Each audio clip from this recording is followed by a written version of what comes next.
Questions, questions orales. The Honourable Leader of the Opposition.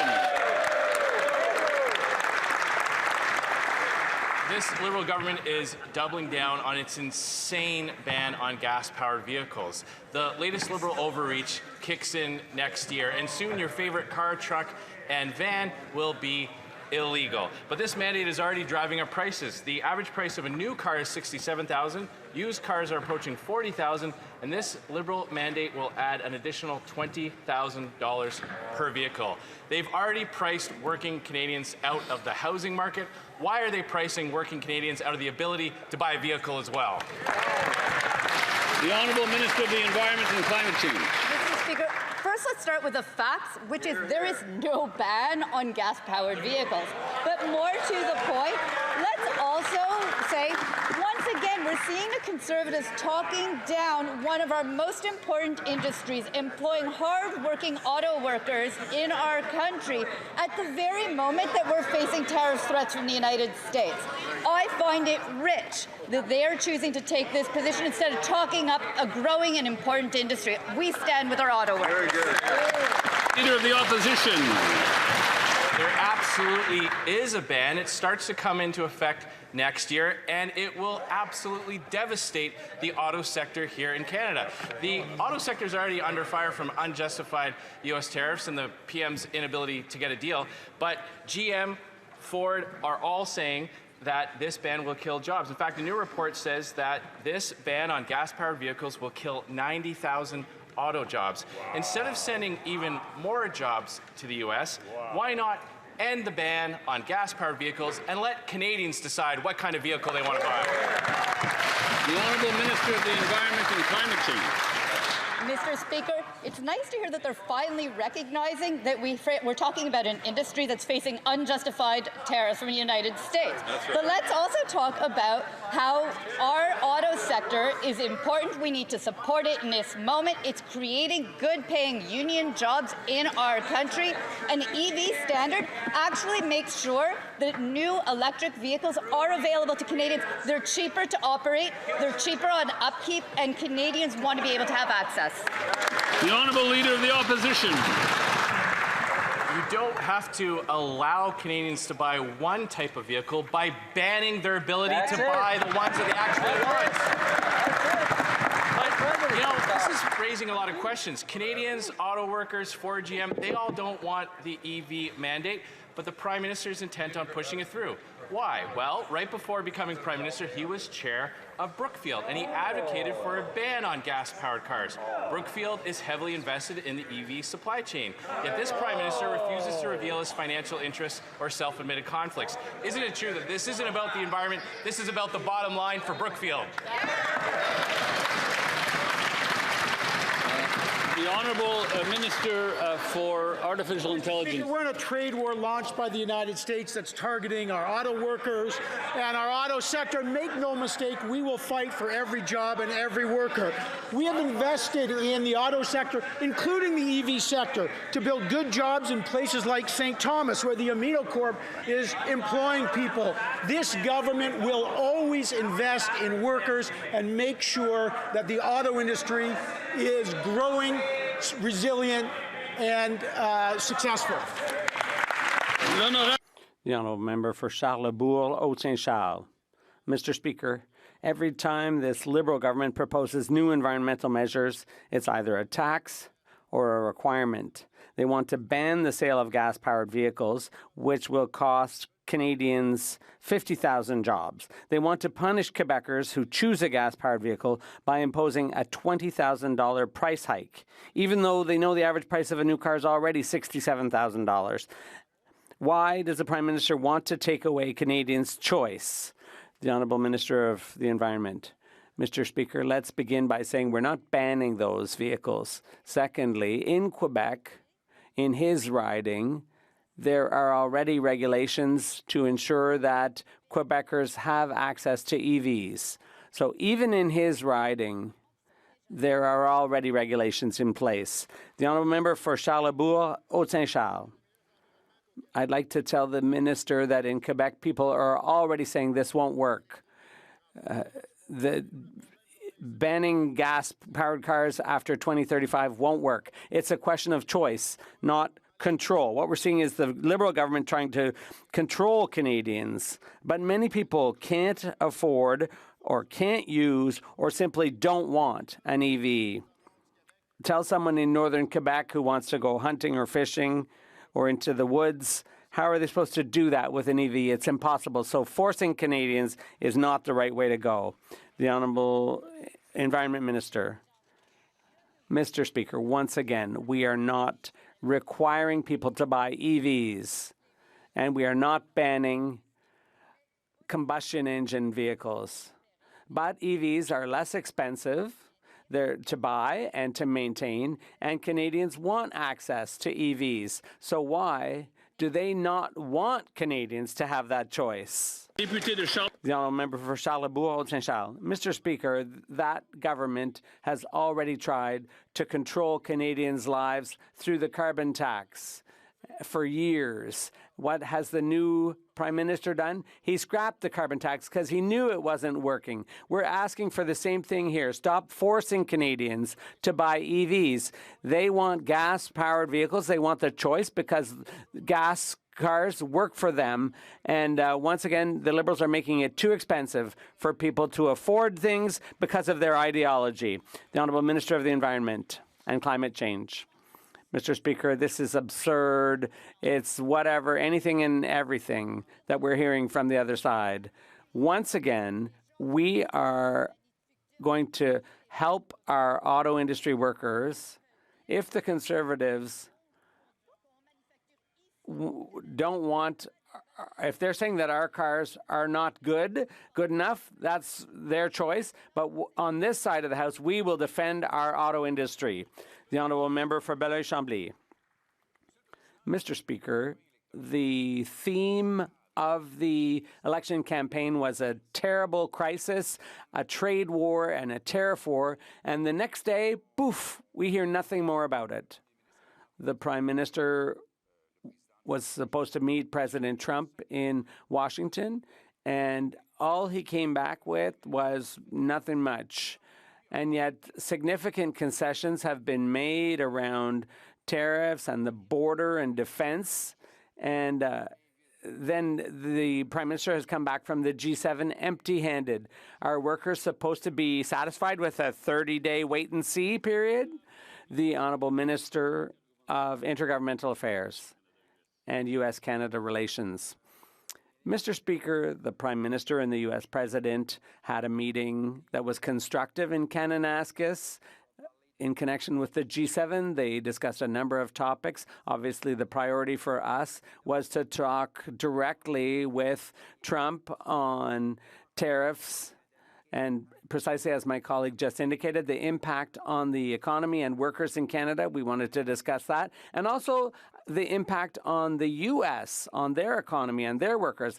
We needed to point out why this was harmful to the U.S. itself. And I'm convinced we made progress, but we won't stop until it's done. The Honourable Member for Belleuil-Chambly. Mr. Speaker, we're not out of the woods yet. While the government was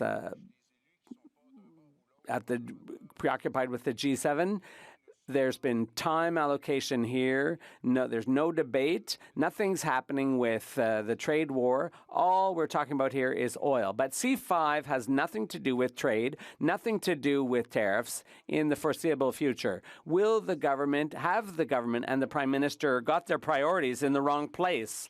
The Honourable Minister of Canada-U.S. relations.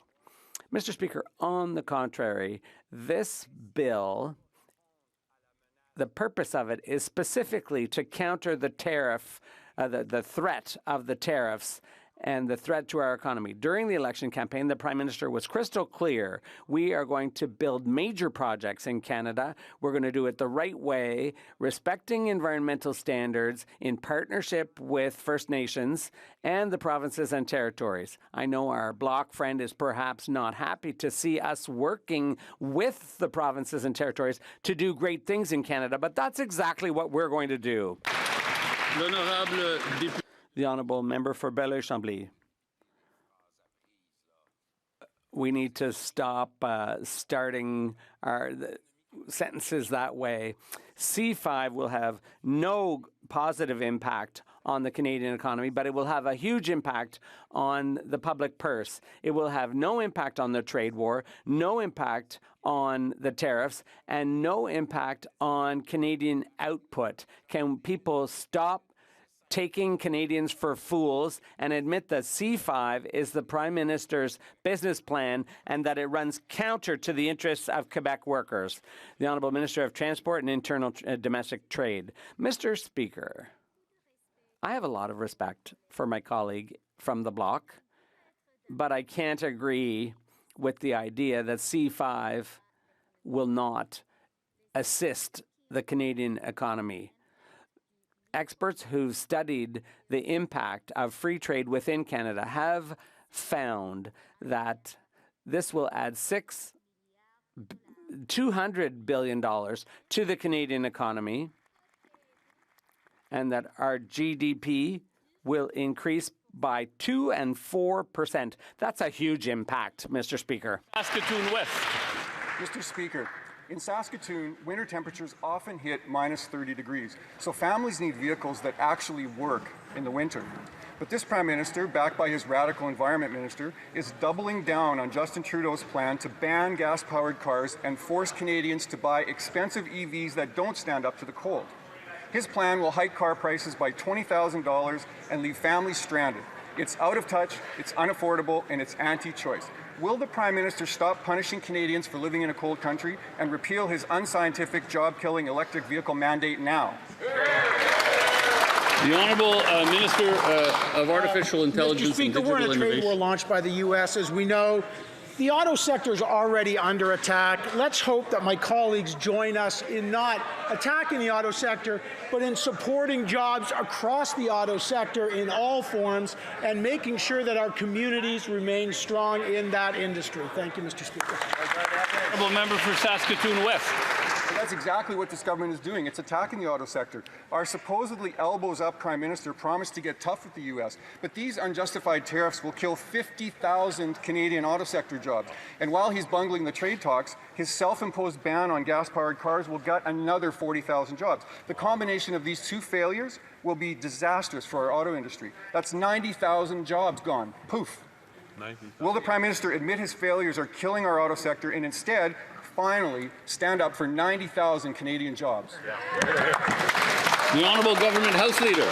Mr. Speaker, this line of questioning is somewhat absurd. Whether you want to get on a Skidoo, whether you want to get on an all-terrain vehicle, whether you want to gas up your F-150, whether the plumber wants to take the truck to work, that is that person's choice in this country. There is no ban on gas-powered vehicles. This is completely conjured up fake showmanship from the Conservatives. Unbelievable. There is an auto sector in Canada. We're going to stand up for the people in it. We're going to protect it, and we're going to give consumers choice. The Honourable Member for Edmonton Manning. Mr. Speaker, an Access poll says 2/3 of Canadians disagree with the disastrous Liberal plan for the ban of sale of new gas-powered vehicles by 2035. The EV mandate will eliminate 38,000 jobs and cost $138.7 billion. U.S. tariffs could mean 1,000 more jobs lost. Prices will go up by $20,000 per vehicle. Canadian jobs will vanish. When will the Liberals repeal their EV mandate? The Honourable Government House Leader. Mr. Speaker, I'm having trouble understanding the actual line of questioning from the opposition. They're trying to imply. Sorry. Again. Yeah. I couldn't hear. Yeah. I couldn't hear. I couldn't hear, and it's important that I be able to hear the conversation. The Honourable Government House Leader from the top, if you wish. Mr. Speaker, I know that Member of Parliament. He knows there's no ban on gas-powered vehicles. He knows look, I'll invite him to the riding. We'll go out on a skidoo ride when the winter comes. The fact is that Canadians have choice, will continue to have choice. In the meantime, we're going to power a new industry, putting Canadian auto workers, unifor workers, unionized men and women to work building all kinds of vehicles in this country. The honourable member for Edmonton Griesbach. I believe it's on the website. Now, it's not a surprise to Albertans that Liberals think gas and diesel are pure evil. Why else would they be sticking with Justin Trudeau's EV mandates? EV sales are sagging. Auto manufacturers are dead set against these mandates. Mr. Speaker, this Liberal idea is a real clunker. And it's an affront to free choice. So, will the Prime Minister reverse this reckless policy and let Canadians buy the vehicles they actually want to buy? Here, here. The Honourable Government House Leader. You know, Mr. Speaker, when I go down to the street corner near my house, they have this thing called a pump. The pump offers various choices of grades of gasoline, and for the honourable member's benefit, there's a yellow one that says diesel. So if you happen to have a diesel engine, you stick the pump into that one, into your vehicle, and you know what? You have a choice. You run your diesel truck or you run your diesel car. That's all good, Mr. Speaker. Canadians have the choice. Let's drive on. The Honourable Member for Kitchener South, Hespeler. Mr. Speaker, contrary to that member's remarks, I'm reading Canada's Electric Vehicle Availability Standard regulated targets for zero-emission vehicles on my phone right now. It's on their website. They are regulating this. They are mandating this while Canadians are not choosing to buy EVs. EV sales are down 45% in our country right now. And that's okay. Living in a liberal democracy means different people make different choices for their families based on their different needs as they see fit. Why won't the Liberals respect the right of Canadians to choose the vehicle that serves their family best? Hey. Minister of the Environment and Climate Change. I have a question for the Conservatives. Why in this moment, when we are facing unjustified tariffs from the United States, are they talking down a climate-competitive industry that's right here in our country? In fact, globally, if they looked at the reports, including the International Energy Agency's reports, global rates for the purchase of EVs are going up. So this is a growing sector. I hope that they will support it, because we do. The honourable member for Chicoutimi-Le-Fjord. Mr. Speaker, yesterday the Bloc and Liberals voted against our motion to repeal the ban on gas-powered vehicles. They want to force their lifestyle on everyone without being aware of the reality. This ban would directly penalize regions like mine and many others. In the Saguenay, it's cold. There's not much public transportation compared to major cities. We need our gas-powered vehicles. Why does the Prime Minister want to dictate Canadians what kind of vehicle they have to buy? The Honourable Government House Leader. Mr. Speaker, I recognize my honourable colleague. He was a coach of a hockey team in the Saguenay, not as good as the one in my riding, but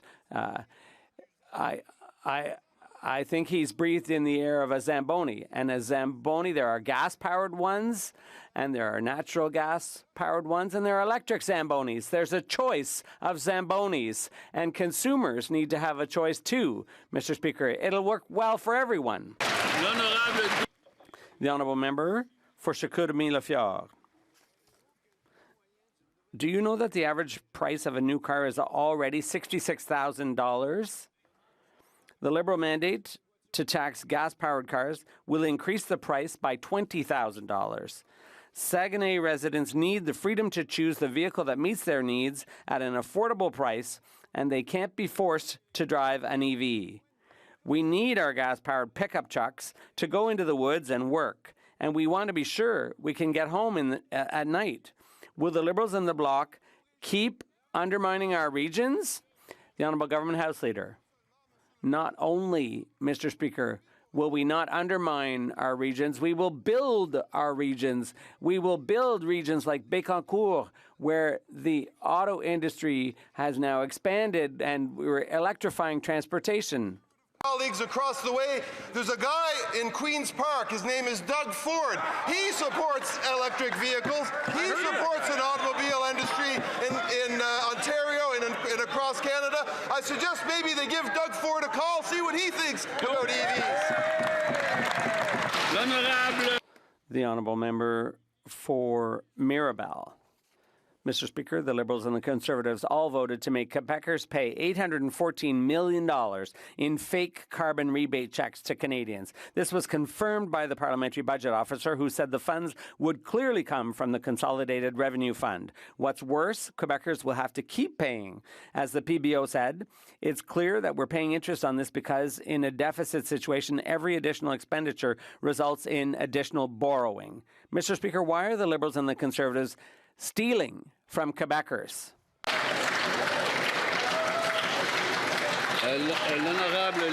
The Honourable Government House Leader. Mr. Speaker, it's very, very simple.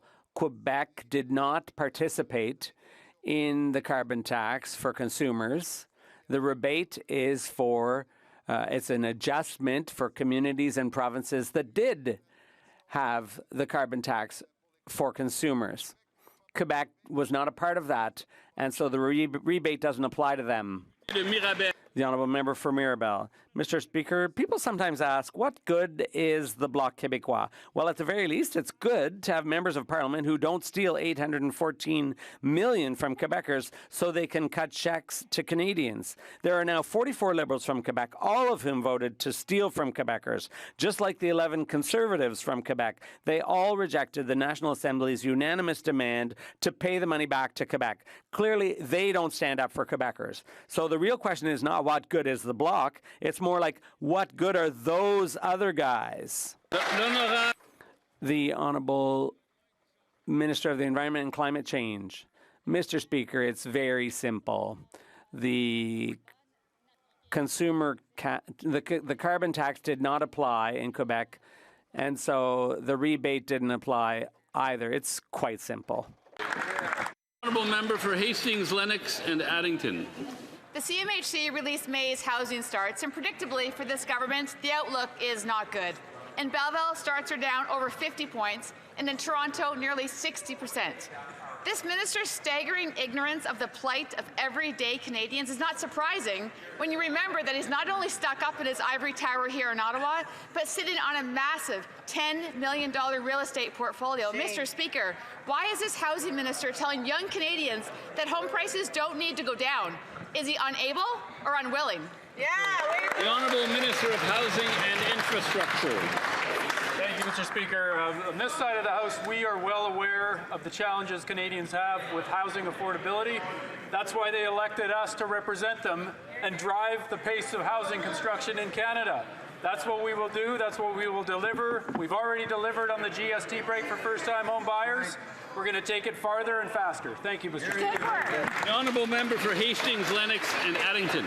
Tell that to the young Canadians that cannot afford a home, Mr. Speaker. For a decade, this Liberal government has continuously failed to address housing crisis with solutions. To add insult to injury, they've appointed a minister who has a significant interest in seeing housing prices soaring sky high. Yep. Mr. Speaker, this housing minister is actually part of the problem. Mr. Speaker, how can Canadians actually trust a government that cannot lower housing costs and a minister who has personal interest in keeping prices high and young Canadians in the basement? The Honourable Secretary of State for Sport. Mr. Speaker, Canadians remember when Pierre Poilievre stood in front of a woman's house, a Canadian women's house in Niagara Falls and called it a shack. I remember when Pierre Poilievre stood in this house and called the co-op where I grew up Soviet-style housing. Now, if that wasn't enough, Mr. Speaker, the Conservatives are stigmatizing modern, modular, affordable housing as shipping containers. Mr. Speaker, these Conservatives have voted against every single measure to support lower-income families to be able to access affordable housing. And, Mr. Speaker, it's people like me that grew up in the type of housing that those Conservatives want to insult. But that's pretty ironic given that, despite not getting re-elected, Mr. Speaker, Pierre Poilievre continues to live in taxpayer-funded government housing.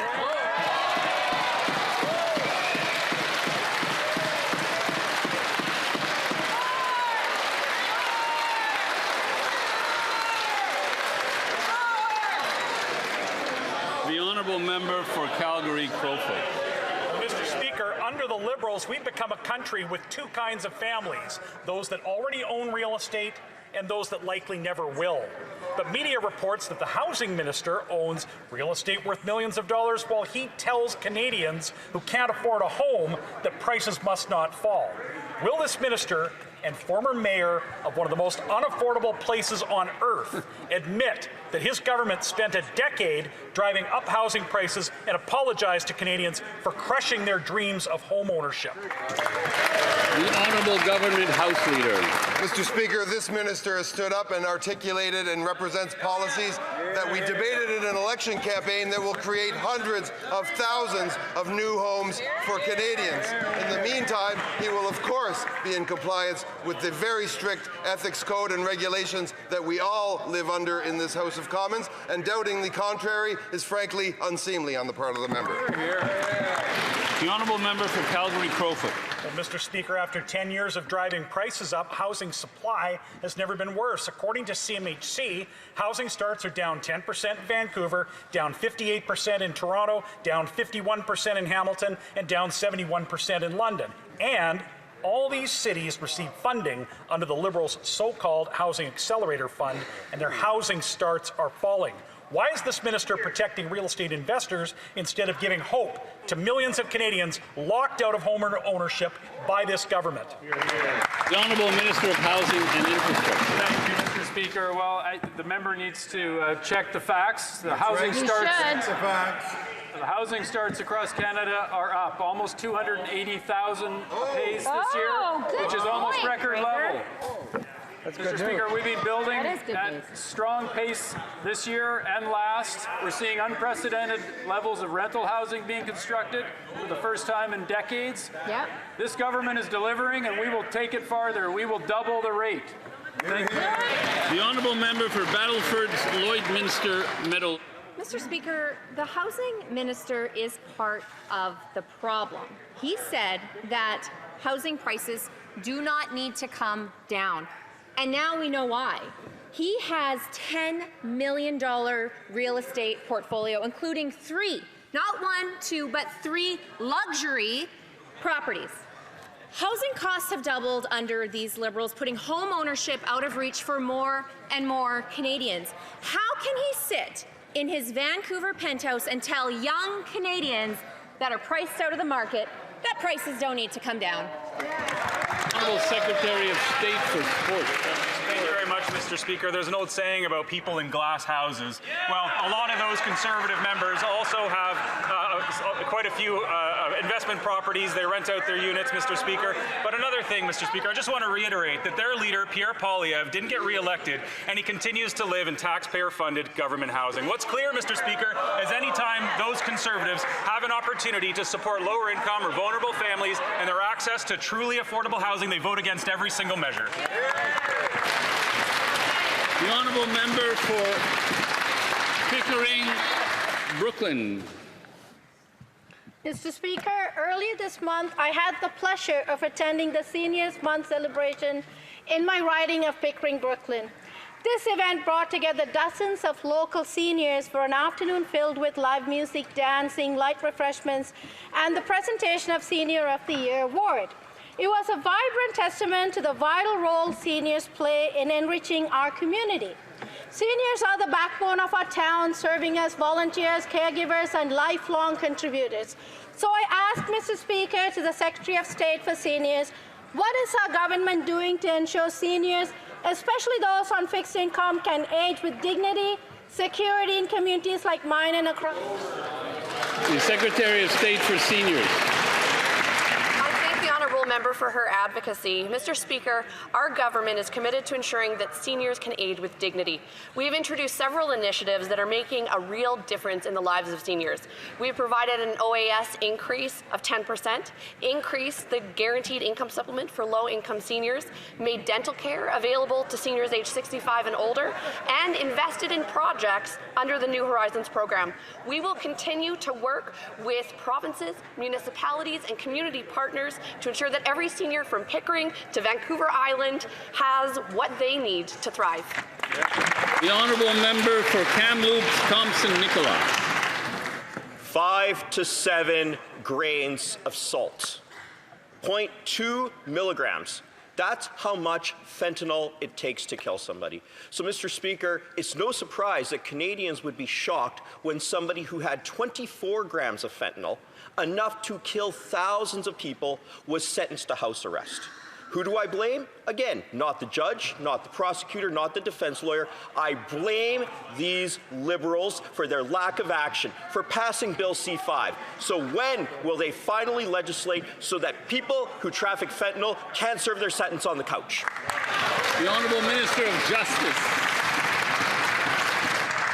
Mr. Speaker, it's clear the fentanyl crisis is responsible for the taking of innocent lives in this country. It's incumbent upon all members of this House to approach this with empathy, but also with a level of seriousness can prevent fentanyl from sweeping through the nation, causing such damage. Going forward, we are going to be implementing a series of reforms that will target violent offenders, repeat offenders, and organized crime, which was responsible for the preponderance of fentanyl in this country. I hope that we can work across the aisle on this important issue to help keep Canadians safe and protect our communities.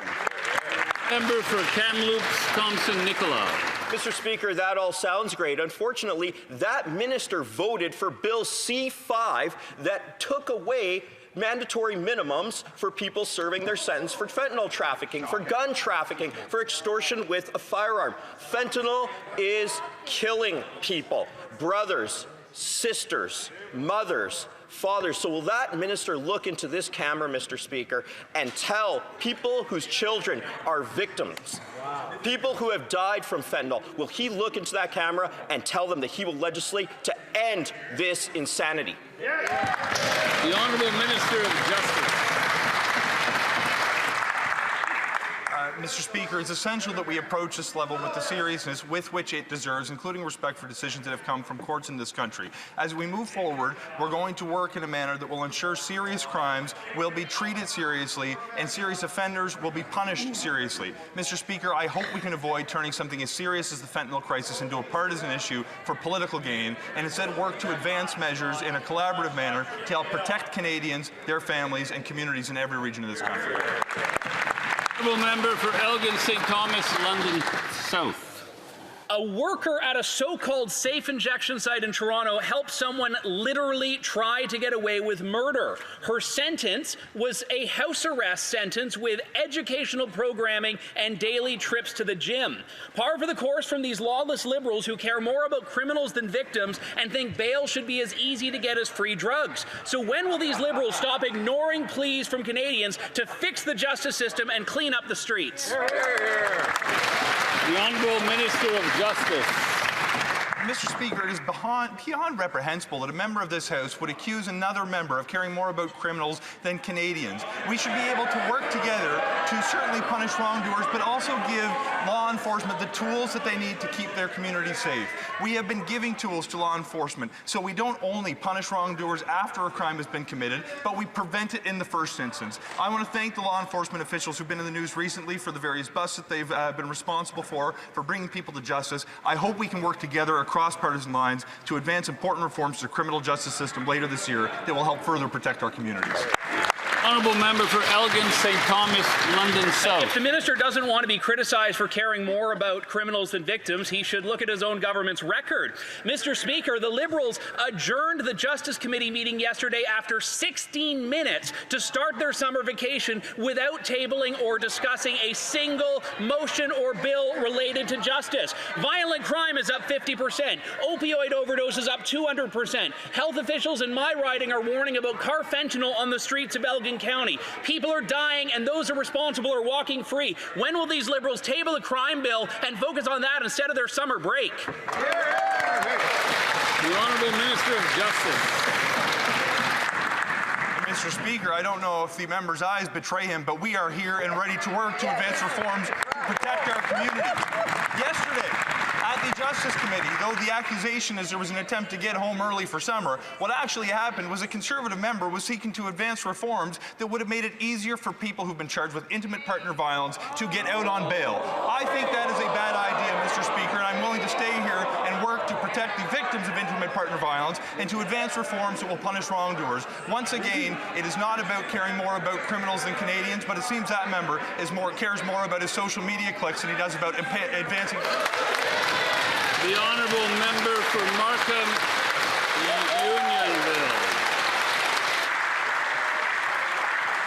Mr. Speaker, extortion is up 357%. The Trudeau Liberals voted down our common-sense conservative bill that enforces a 3-year mandatory minimum penalty for extortion and restores a 4-year minimum penalty for extortion involving a non-restricted firearm. Why? Because it was repealed by the Liberals in their Bill C-5. Mr. Speaker, will the Prime Minister finally adopt the Conservative plan to crack down on violent extortion? Minister of Public Safety. Mr. Speaker, I just want to take this opportunity to thank the members of the Toronto Police Service, Durham Police, and of course my friend who represents York Regional Police, and the OPP for their work to dismantle an organized crime group operating in the tow truck industry. Project Yankee has resulted in the seizure of firearms, vehicles, the arrest of 20 individuals, and more than 100 criminal charges, including multiple counts of conspiracy to commit murder. Another day, another criminal organization dismantled by law enforcement. Canada's new government will always be there to protect Canadians, Mr. Speaker. The honourable member for Bellechasse, Les Etchemins-Lévis. 10 feminicides since the beginning of the year in Quebec. 5 in 5 weeks, Mr. Speaker. Yesterday, a woman was killed in Vaudreuil-Dorion. She was in a situation where there was a toxic relationship, a violent relationship. The system abandoned her like so many others before her. When will the Prime Minister fix the errors of his predecessor, Mr. Trudeau, who contributed to leaving these women without protection? The Honourable Secretary of State for Combating Crime. Mr. Speaker, every Canadian should feel safe in their community, especially in their home. We will automatically revoke gun licenses for individuals convicted of intimate partner violence offences and those subject to protection orders. We are delivering on the recommendations made by the Mass Casualty Commission related to community safety, policing, and countering gender-based violence.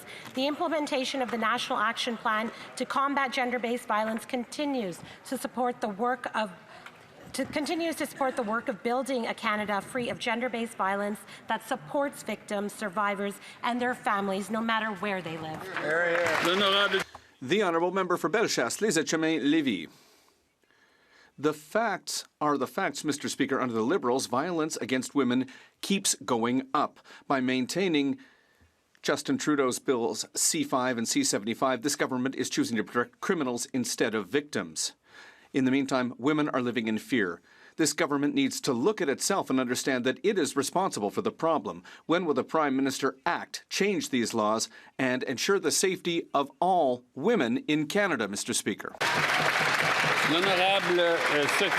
The Honourable Secretary of State for Nature. Mr. Speaker, I thank my colleague for her question. I'm very emotional rising in the House on this subject. I'm standing here as part of this Liberal government because up until March this year, the Liberal government worked tirelessly to reduce the danger of firearms for Canadians by investing in that area and by banning assault weapons. There's more that needs to be done. We need to go as far as we can. That's what a government does when it fights crime. The honourable member for Selkirk Interlake Eastman. New reports from the Department of National Defence confirm today that less than 50% of the equipment used by our armed forces is operational. Only 46% of our Navy ships are seaworthy, and less than half of our land vehicles and aircraft needed by our Army and Air Force are even serviceable. While the Prime Minister makes grandiose claims of fixing our armed forces, the actual numbers tell a very different story. Money without results will not defend Canada's sovereignty. Why should anyone believe this Prime Minister when his own Defence Department contradicts his promises? The Honourable Minister of National Defence. Mr. Speaker, here are the facts. In the last decade, we've tripled our defence spending. We're investing $72 billion through our defence policy update, $40 billion through NORAD modernization, $11 billion to train our next generation of aviators. We're procuring 200 new aircraft, 12 submarines, 6 Arctic and offshore patrol ships, 2 joint support ships, and so much more. Now more than ever, it's time to support and equip our forces with what they need to meet the challenges we face. The honourable member for Selkirk Interlake Eastman. Well, throwing money at the problem doesn't fix the problem. The facts show that the lost Liberal decade has reduced the capabilities needed by the armed forces to protect Canada today. Last year, the department said it would meet their targets this year, but now the Liberals have kicked the can down the road for another 7 years before the operations of the armed forces will be up to standard. Under the Liberal watch, our armed forces simply don't have the tools they need to do the job to deal with today's growing threats. The Prime Minister's talk is cheap. Where is the plan? The Honourable Minister of National Defence. Mr. Speaker, the Prime Minister announced $4.5 billion yesterday for our efforts in Ukraine. That's right. We've committed to reduce overall government spending by more than $15 billion, Mr. Speaker, while ensuring the services and the supports that Canadians rely on are there. We have exceptional expert staff dedicated to meeting our priorities, but we also sometimes rely on outside expertise. The member knows this, but we're committed to doing so in a transparent and fiscally responsible way. Any potential reductions, Mr. Speaker, in spending are being considered carefully, and minimizing the impact of military readiness is the driving force behind each decision. The honourable member for Fleetwood Port Kells. Mr. Speaker, 1 in 4 Canadians avoid visiting a dentist because of the cost and accessibility. Delaying preventive care can have wide-reaching impact, including more expensive treatments, worsening health outcome, and lost productivity. Can the Minister of Jobs and Family please update Canadians on our plan to deliver dental care to uninsured Canadians? The Honourable Minister of Jobs and Families. Well, thank you, Mr. Speaker, and I want to thank my colleague from Fleetwood Port Kells for this important question. In the last elections, Canadians chose to place their vote with a party that knows that Canada is strong when we take care of each other. As of May 29, 2025, all eligible Canadians can now apply for the Canadian Dental Care Plan. And to date, Mr. Speaker, 4 million Canadians have been approved for coverage, and over 2 million have received care, including people in my community of Thunder Bay Superior North. So for more information, visit canada.ca/dental. The honourable member for Okanagan Lake West, South Kelowna. Mr. Speaker, David Eby, the Premier of British Columbia, has doubled down and made the plan for BC Ferries to purchase 4 new vessels from a Chinese state-owned enterprise, his own. The Minister of Transport has said they will give BC Ferries $36 million this year. Will the Minister commit today that she will personally guarantee that not 1 cent of this transfer will go to this Chinese shipyard? Or will she stand up against David Eby's moral failure to support Canadian jobs in steel and shipbuilding and make this transfer conditional on BC Ferries to support jobs here in this great country? The Honourable Minister of Transport. Mr. Speaker, I share the concern, the anger of other members of this House about the purchase of Chinese ferries. I have written to the province of BC to make clear that the federal government support for BC Ferries, which is explicitly for operating support, must not be used for anything other than the operation of ferries. We owe it to the people of BC to support the operation of their ferries. We also owe it to the people of Canada to support Canadian shipbuilding, Canadian steel, and Canadian... The honourable member for Okanagan Lake West, South Kelowna. So she's just got to write a check to them with no conditions, Mr. Speaker. So during the election, they were all elbows up and talking about Team Canada in the face of unjustified American tariffs on steel and aluminum. And I thought it was bad enough that the government has been elbows down since the election on protecting Canadian jobs. But now, does the government not see that by going along to get along with David Eby, that they're not on Team Canada, but on Team China? Yeah. The Honourable Minister of Transport. Mr. Speaker, my answer was very clear, as have been my previous answers on this question. Federal government support goes only for operating costs. The federal government has no authority over BC Ferries. However, Mr. Speaker, I want to object in the strongest possible terms about an insult to a premier of a Canadian province and a suggestion that a Canadian premier would act in the interests of China and not of Canada. All of our premiers are patriots, as are all members of this House. The honourable member for Nanaimo, Ladysmith. The BC Ferries deal didn't sink Canadian shipbuilders, Mr. Speaker. Ottawa did. Our shipbuilding unions say Canadian companies couldn't bid because federal policies stacked the deck against them. It's the federal government's job to set fair conditions so provinces can build at home. But all this government does is rearrange Liberal deck chairs. So, Mr. Speaker, what I want to know is this. Will the Liberals fix their broken policies, or are we going to just keep waving goodbye to good Canadian jobs from the dock? The Honourable Minister of Transport. Mr. Speaker, there seems to be some confusion among the Conservative MPs about what is provincial jurisdiction and what is federal jurisdiction. There is no such confusion on this side of the House.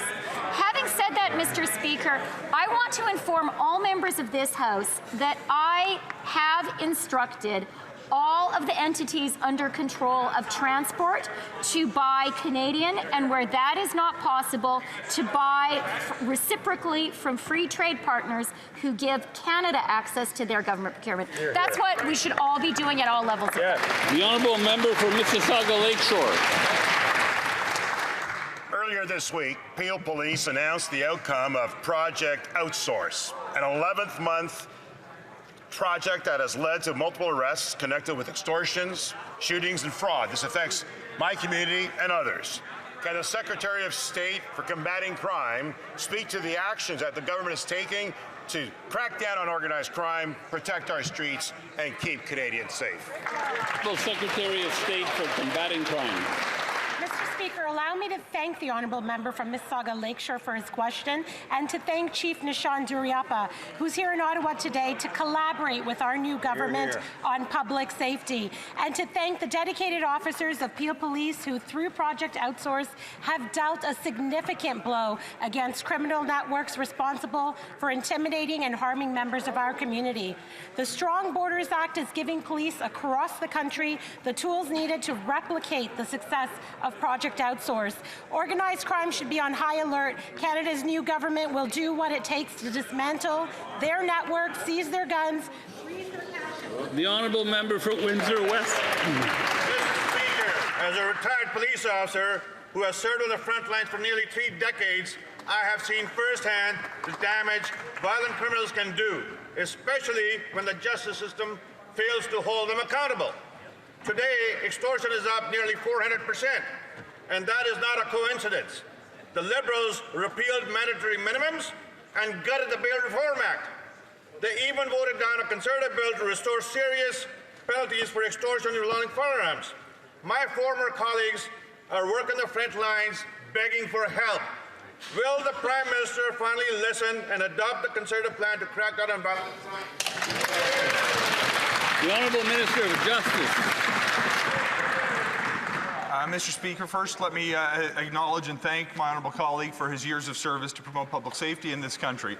I will say, however, Mr. Speaker, that we are working alongside police forces and federations representing frontline members to understand the needs of frontline officers to ensure they have the resources to help communities keep communities safe.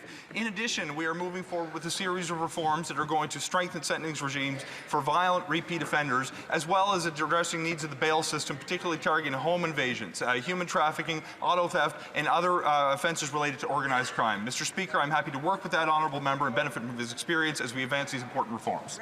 Member for Courtenay Alberni. Mr. Speaker, Nova Scotia is ready to negotiate a pharmacare deal, but it's still waiting on an invitation from Health Canada. Yet the Prime Minister hasn't committed to expanding pharmacare for all Canadians. Access to essential medications shouldn't depend on where you live or your private coverage. With the job losses from Trump's trade war, the need for public medication coverage is clear.